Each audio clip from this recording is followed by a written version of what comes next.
Hey, everyone, and welcome to another episode of the Author of Your Own Story show. And I'm so excited to have Steve Payne here with us, who's been following Author of Your Own Story, and we've been social media friends for so long.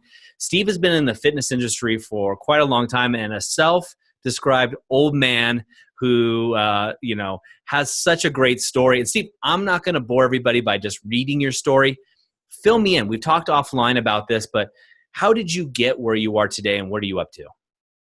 Well, I've always admired, and before I start, thank you for having me on the show. I appreciate it. I'm very grateful for you for giving me this opportunity.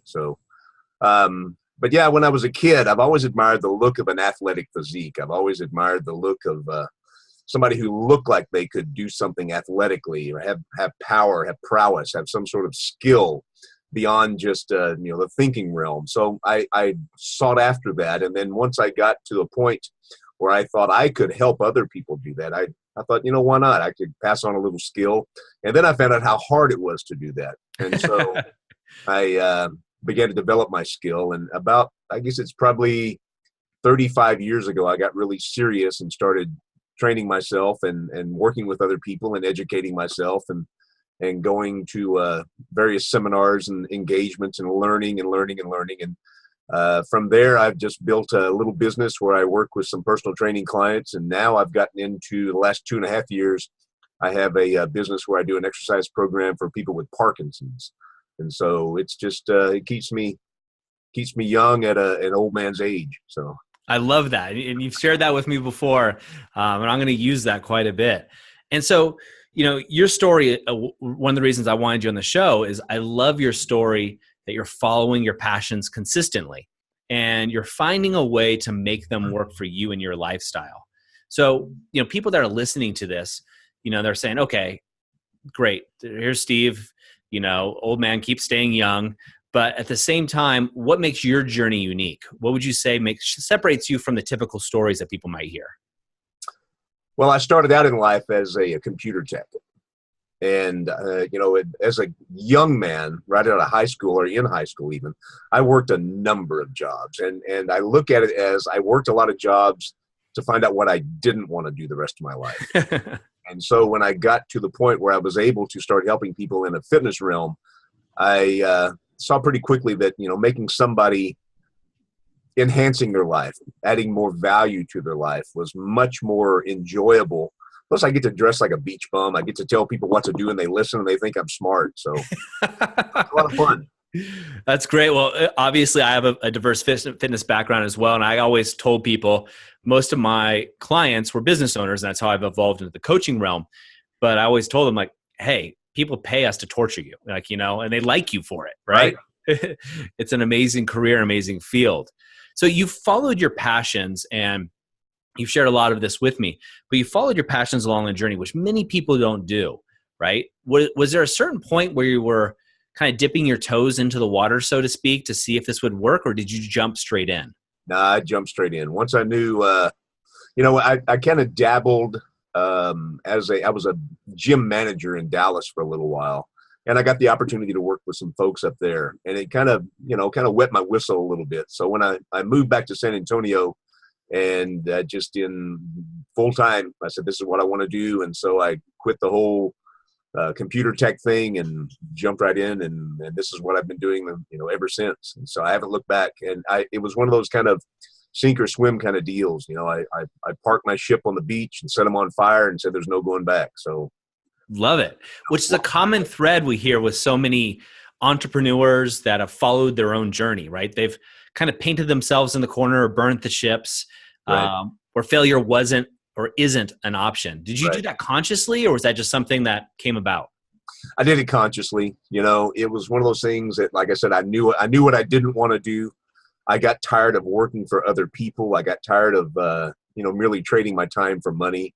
I got tired of, working as a computer tech. I'd go someplace and fix a computer, and it would break down a little later, and they would yell at me for it, and I thought, it's an old computer, or it's an old cash register, it's an old whatever, and it's not my fault, but it's still my fault somehow. So I thought, I like people. I wanted to work with people. I wanted to be a friend, and yet that strong but loving father figure that got to tell people what to do. So I love that. Absolutely. Well, for you, what does it mean? Because already I get the opportunity to talk to some of the listeners, but I can already hear them saying, wow, that sounds awesome for him, right? Like, but I have, and we talked about this, I have kids, I have another job, I have a red car, as I always use that analogy that people will make up any excuse Right. possible. Is there an impetus for that person that's listening to this, is inspired by the story, but is looking to take that next step? What advice would you give them? My friend Phil Houston often says that more is not better, better is better. So it's a matter of what works for you. This works for me. I was able to make a determination. Fortunately, I had the ability to do that, and it worked for me. But if that doesn't work for somebody, if working a part-time job and doing some part-time fitness coaching or online coaching or whatever, do it your way and work your way into it. It's not supposed to be easy. This is not an easy profession. I tell young people that I work with, that I mentor, that, it's good work if you can get it. It's not, you don't just hang a sign up on the wall and say, I'm a fitness trainer, and people just come flock to you. It's something you have to pursue. You have to have passion for. You have to have skill. You have to have ability. You got to have a leadership quality. You've got to have some sort of something that people want to be around you. Because if you're a fitness trainer, you can be the best coach in the world, but if you're a jerk, nobody's going to hire you. Nobody wants to work with a jerk. So you got to be a friend, but you got to be a good quality friend. Yeah. And that applies to every industry, right? Not just the fitness industry. Sure. So many people think that, they see you, right? They're going to see you on this show and think, wow, well, that overnight success type idea, it takes 15 years to make an overnight success, right? Yeah. You've invested in yourself with training, education, time in the trenches, and, Right. And I think so often people, young and older, right, that are looking at making that jump, forget to think that those of us that follow our passions, we still put the work in. And oftentimes, perhaps even more work than the average person will. But the risk reward ratio is so much greater. Right. Yeah. I used to wonder if I was really making a difference in people's lives. And then I began to work with these folks with Parkinson's. And when I get the feedback, not only from them, but their spouses, the doctors, the physical therapists, it kind of changed my perspective a lot. Now, the folks who are granted healthy, the folks who don't have some sort of disability, they kind of take for granted what we do for them and how we help them. The folks that don't have those same capabilities, they appreciate it a lot more. I give the example all the time that, I've got folks that if they're able to get up out of a chair, that's a big day. Yeah. That's a monumental thing. And then I have somebody who comes to the gym that complains that, oh, it's so early in the morning, I can't get up. And my analogy or my gripe to them is I work with people who had paid $10,000 to live in your body one day, to have the capability that you take for granted. So making a difference in people's lives is a lot about perspective. And, those little nuggets you get every now and then from your personal training clients are great. But when you get a nugget from somebody whose doctor calls you and says, hey, I really want to thank you for what you're doing for, John, that changes things a whole lot. Well, yeah, absolutely. I couldn't agree more. And something that people we interview on this show there's two things that I see are common threads. One is and I'll use the example, you're doing what you love, right? You're doing something that you're passionate about. Two is what you're passionate about is helping people. And that's a common thread we see with people. If you're helping people, you can't be a jerk. Right. They're like mutually exclusive. Right. They just don't work very well. There are two common paths I see. And then oftentimes you see on Facebook or Instagram or LinkedIn or any of these social networks, you have all these get rich quick type schemes. Like you'll be an overnight sensation. Just pay me $1,200 or 3 easy payments. It's really crazy. And so I think it's great for people listening to this at any age, whether you're 18 or you're 70, whatever age you are, to be thinking about if you haven't made that switch to follow your passion. One of the things you can start with, well, one is be kind. Two is lead with value. Actually try to make the world a better place. Right. And you and I have talked about this. You and I have talked about this as well. Right. And a lot of people talk, that we talk about as well. They talk about their spiritual practice, which is all over the board. And it's very important for you as a Christian man, right, to Right. make sure that this follows along with your business. Tell me a little bit more about that and how that evolved. Well, at about the age of 35, I think I was 36, maybe. It dawned on me that the world didn't revolve around me, and No, it's like, that we've all that had that revelation, right? yeah, I wasn't the center of the universe as much as I thought I was. Yeah. So I just started looking for answers, and I met a man at the gym who is a big guy, big black man who grew up in Harlem, New York. I love the guy like a brother. And I saw him working out on the bike, and I asked him, it was just he and I in the little aerobics room there. And I said, "Why do you work out so hard?" And he said, "Well, God gave me this body and I want to take care of it, for him." And I went, "Okay," and I walked away. Well, a few days later, I went back to him. I said, "What did you mean by that?" And he told me, and I went, "Okay," and I walked away. And then a few days later, I went back and I said, "What do you mean by that?" And then he pounced on me. And he pursued me for about a month and just convinced me one day that I needed to have a real serious talk with Jesus. And I did. And that was May 10th, 1998. And I've been a Christian ever since. So it's, you find the right people who are passionate about what they do, and they talk to you about it in a loving fashion. And they convince you that, you should do some things for just like what we do in fitness training. It's not some magic formula. It's just, passion. I remember Vince Lombardi said, "You will either play with enthusiasm or you will be fired with enthusiasm." So, enthusiasm's a key, Absolutely. And I hope you're okay with me talking about this. The reason I bring this up is so all too often, I think, on these shows, Right.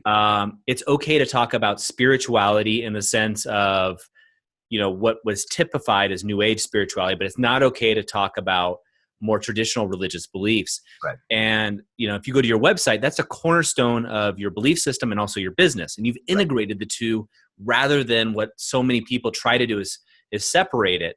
Right. And the reason I admire this for so many reasons I won't even get into, but one of them is I don't believe we can separate who we are in our business versus our personal life. I think that was something people tried for the last couple generations, and never did before that. If you look back at history, right?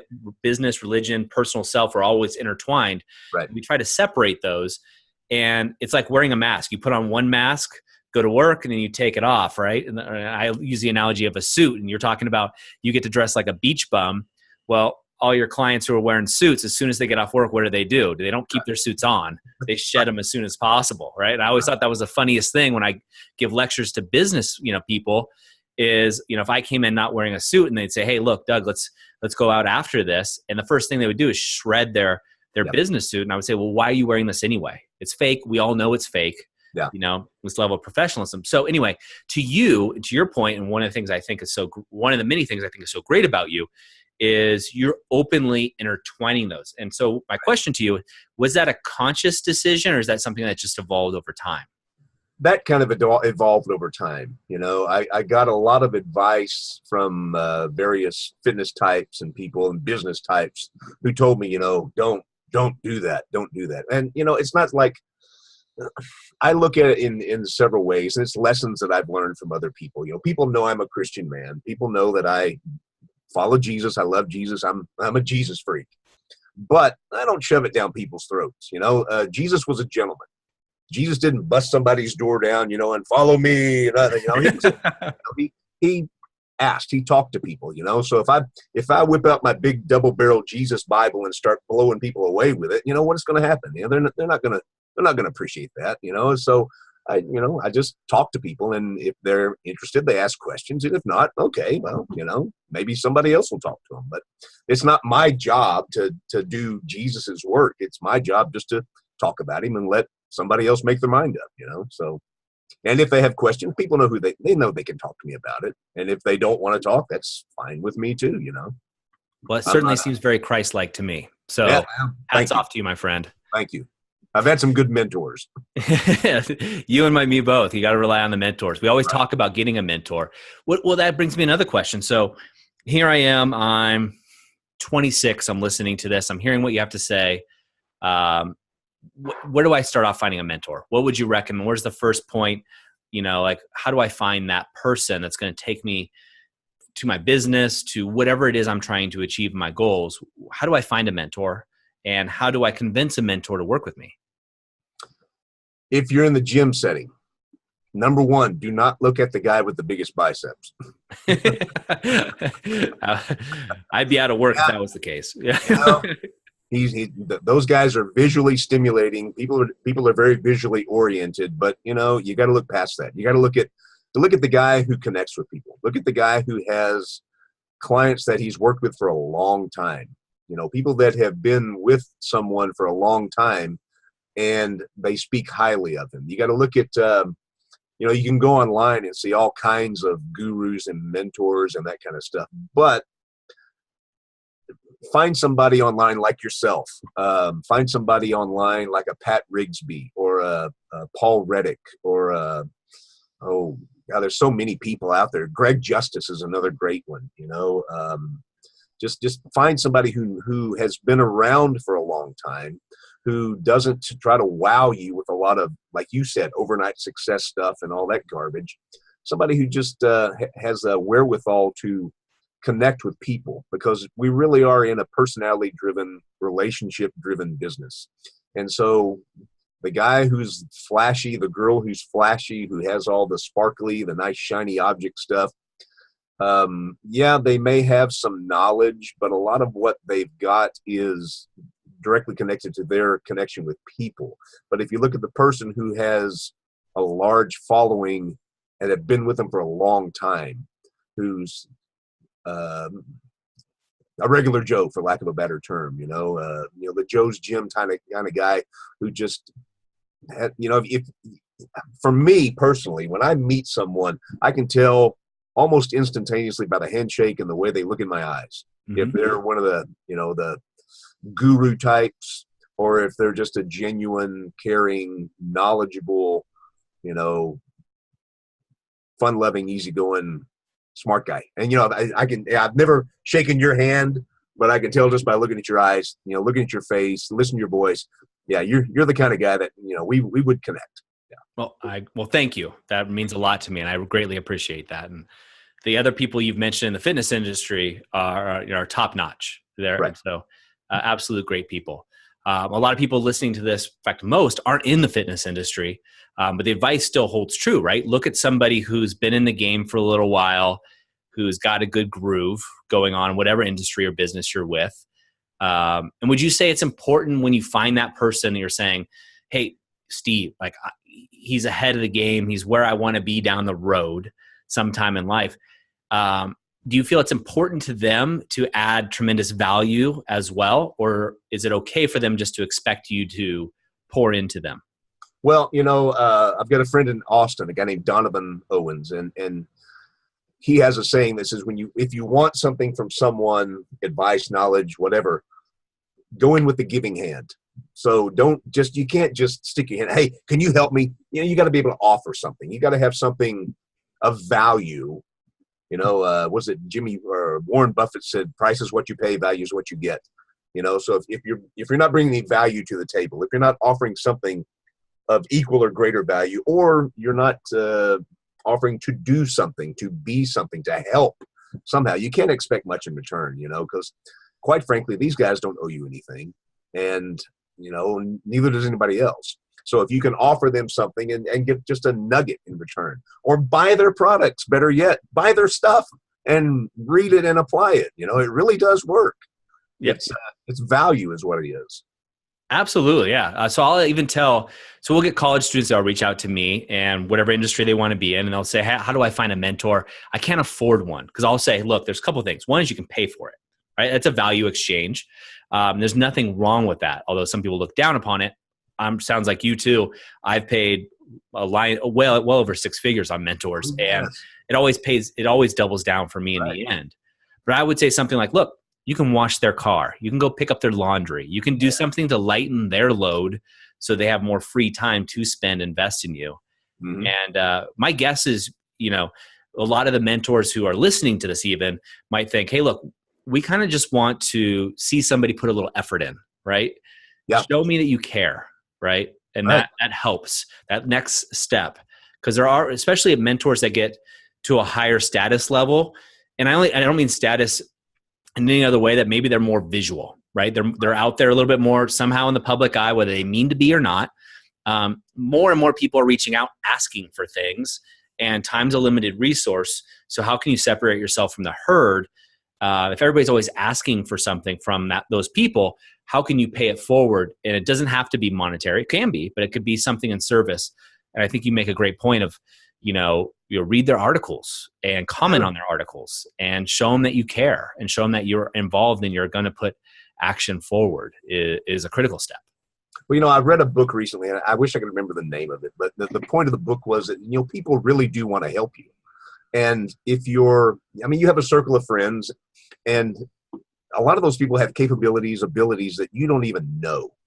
And you start asking them, they may introduce you to somebody that knows something that you want to know, because they want to help. They want to see you succeed. Nobody really wants to see you fail. People want to see you succeed. So you have to start asking questions, but you got to ask the right question too. You got to be a little more tactful about things that you want, and just be a good giving person, going with the giving hand. Offer to lend a hand, but be the kind of person that's willing to put to use the advice that's given to you. Don't just be a sponge and soak it up and never, do something with it. Just, put it to use, and people will help you. But yeah, like you said, it's the people who are in the spotlight they're the big figures, but they've taught other people as well. Find out somebody who they've taught, Yeah. No, that's a great point. Yeah. Absolutely. And there's so many people out there that can share knowledge and wisdom well beyond what you see, right? We all have life experiences throughout time. I mean, I'm only 41. I've certainly evolved. I'm a totally different man than I was 5 years ago. Thank goodness, right? I hope I'm a totally different man in the next 5 years. Right. And constantly sharpening the saw, so to speak. Right. What would you say, author of your own story? When you hear that concept of authoring your own story, what comes to mind for you? I from the time I was 12 years old, I only knew a couple of things I wanted in life. One of which was I knew I wanted to be a father. I wanted to be a dad. As far as occupation, that kind of thing, I never really knew what I wanted to do. I had an idea, but I knew I wanted to be a father. So sure enough, at the age of 24, I became a dad. And I loved every minute of it. And now my girls are 32 and 33 years old, and they each have 2 boys, and I get to be a granddad. And believe me, that's one of the greatest things in my life. But in terms of career-wise, it took me a while to figure out what I wanted to do. And I pursued a lot of different things. I really thought as a young man, I wanted to be a computer type. I wanted to be a repair tech because it was stable, and I could have a career that I could depend on. And I found out pretty quickly, as rapidly as computer stuff changes and as quickly as small companies close down, that those changes, don't happen so often. But the health and fitness field is kind of like the grocery or the funeral business. People are always going to want it, So I knew I could either work in a grocery store, work in a funeral home, or be a fitness coach and always have a job. And I like to eat, so I don't want to work in a grocery store, because then my work would become my hobby. I'm not that fond of funeral homes, and I'm smart enough to be a fitness coach, but I'm not smart enough to try to take over somebody's job like a physical therapist or a doctor. So I kind of lucked into this job, I guess, because it's something that I'm really passionate about. And I've worked hard at it. I've grown into it, like you said. I'm not the same coach I was 5-10 years ago, and hopefully 5 years from now, I won't be the same coach I am today. It takes time, it takes investment, it takes enthusiasm, it takes compassion, it takes empathy, it takes a little wisdom, because you don't want to keep doing the same dumb stuff over again and not getting good results. And it's really all boils down. It's all about results. Everybody produces results. It's whether they're beneficial and measurable, or they're just really crappy. And I want to produce good results.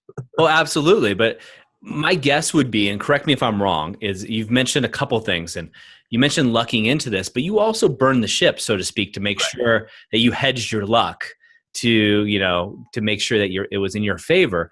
With that being said, my guess is you've had some stumbles along the way, and perhaps maybe the difference between you and, let's say, the other guy is that you, sounds to me like you probably picked yourself up in those stumbles and kept moving forward, where the other guy said, oh, I hit a wall, guess got to do something different. Right. Is that fair? Yeah, I mean, it's definitely,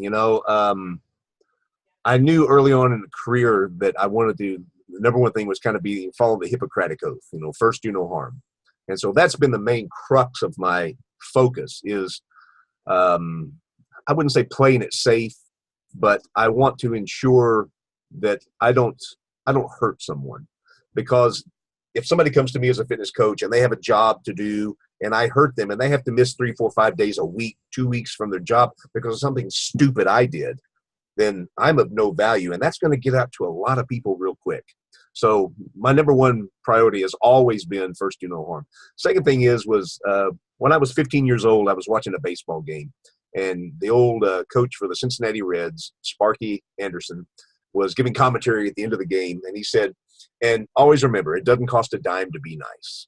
And I kind of took that to heart and, just be a nice person. And it doesn't mean be a pushover, be a somebody walks all over you kind of coach, you hang your head and, they say they don't want to do squats. You go, okay.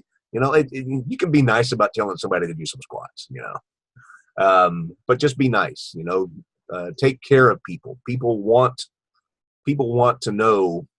I think it was Mike Boyle said, people don't care how much you know until they first know how much you care. And so until they know you care, they really don't want to do anything for you. But once they know you care about them, they'll move mountains for you, So it's passion. It's passion, love, and repeat. Rinse and repeat. Yeah.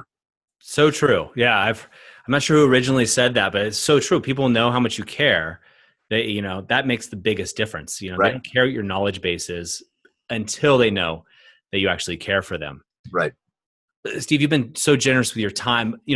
For somebody that's sitting on the fence right now and, not about just fitness, but pursuing their dreams, right? Whatever they may be, what one piece of advice would you give to them? Make a decision. You got to make a decision. My favorite author in the world was a man named Ed Cole. He was the founder of the Christian Men's Network.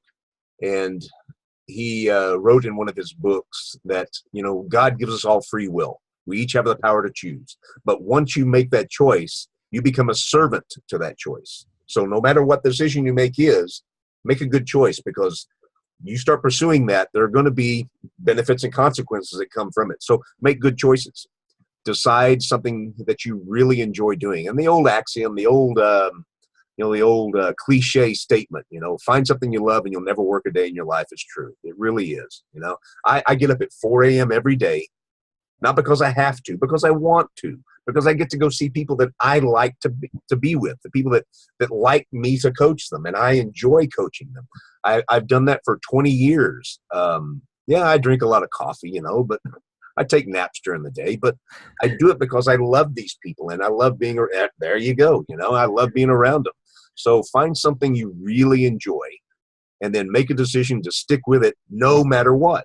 I just wrote an article on my Facebook page about, a lot of people who don't see the results they want is not because they don't have the capability, but they don't have a commitment. They make a decision, which is great, but then they don't make a commitment to that decision.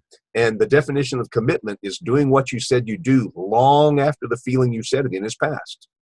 So once you make that commitment, stick with it, stick with it. Keep things simple, stick with it.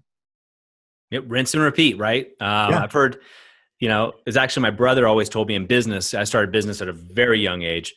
One of the things he told me, it sounds like what you're saying, because this is what I'm hearing you say is, hey, look, everybody's, swinging for the home run and they're striking out. If you just hit singles, that's the person that makes the most runs. At the end of the game, the guy that consistently hits singles each and every day wins.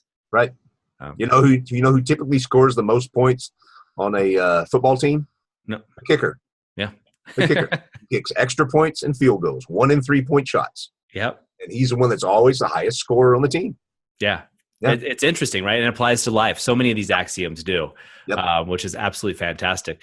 Well, Steve, I'm so thankful for you sharing your time, and I know you've inspired a ton of people here. Now, if somebody wants to learn more about you, what's the best place for them to go? Probably my website, www.morethanexercise.com. Okay. I'm kind of a tech moron. I do the best I can on my website. It'll tell you a lot about me and that kind of stuff. And I put articles up there every so often, not as often as I should. I have a YouTube page that's called A Minute of Pain. Pain. Yeah, I do little, PAYNE, A Minute of PAYNE. And I do little videos on there just on various, usually topics of health and fitness. But sometimes I just espouse on whatever, because I've got old man wisdom. So old man wisdom, young man energy. I absolutely love it. Well, Steve, again, thank you. I'm so grateful. I know I'm walking away learning a lot from this, and I know the AYS audience is too. So guys, listen to this. Also, as somebody that produces shows and been doing it for a very long time, here we have somebody that came on here just to share his knowledge, nothing to promote, and just an amazing story. We only scraped maybe the surface, and I learned so much more in our pre-call interview than we were able to share now. So do yourself a favor, go over to Steve's website. I recommend going to his Facebook page too, even though he didn't say it, because as somebody who's friends with him on social media, he shares a ton of knowledge and a ton of things about himself. Definitely, like you said, key takeaways, not an overnight success. Just keep hitting singles, find mentors, invest in yourself, and stay young, right? Steve, thanks so much for being here. I greatly appreciate it. Hey, thank you, Doug. I appreciate it very much. Absolutely. Are you a digital nomad or someone looking to create the digital nomad lifestyle? Go to authorofyourownstory.com/soul-gift to get our free digital nomad cheat sheet, where we give you the tools you need to set yourself up for optimal digital nomad success. And don't forget to be the author of your own story.